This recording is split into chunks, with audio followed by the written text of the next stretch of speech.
চুয়াডাঙ্গায় টানা 4 দিনে তীব্র দাবদাহে নাকাল জনজীবন। কড়া রোদ আর ভ্যাপসা গরমে নাবিশ্বাস মানুষের জীবন। শুক্রবার দেশের সর্বোচ্চ তাপমাত্রা রেকর্ড করা হয়েছে এ জেলায়।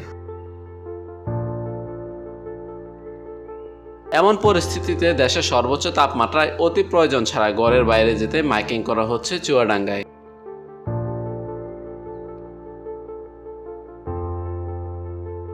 শুক্রবার চুয়াডাঙ্গায় সর্বোচ্চ 41.3 ডিগ্রি সেলসিয়াস তাপমাত্রা রেকর্ড করা হয়, যা চলতি মৌসুমে দেশের মধ্যে সর্বোচ্চ তাপমাত্রা।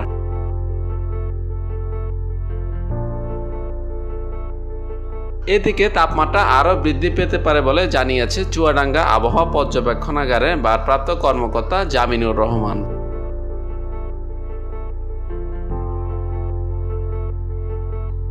দেশে চলমান এই তাপপ্রবাহ পরবর্তী আরও 72 ঘন্টা থাকতে পারে বলে সতর্কবার্তা জারি করেছে বাংলাদেশ আবহাওয়া অধিদপ্তর।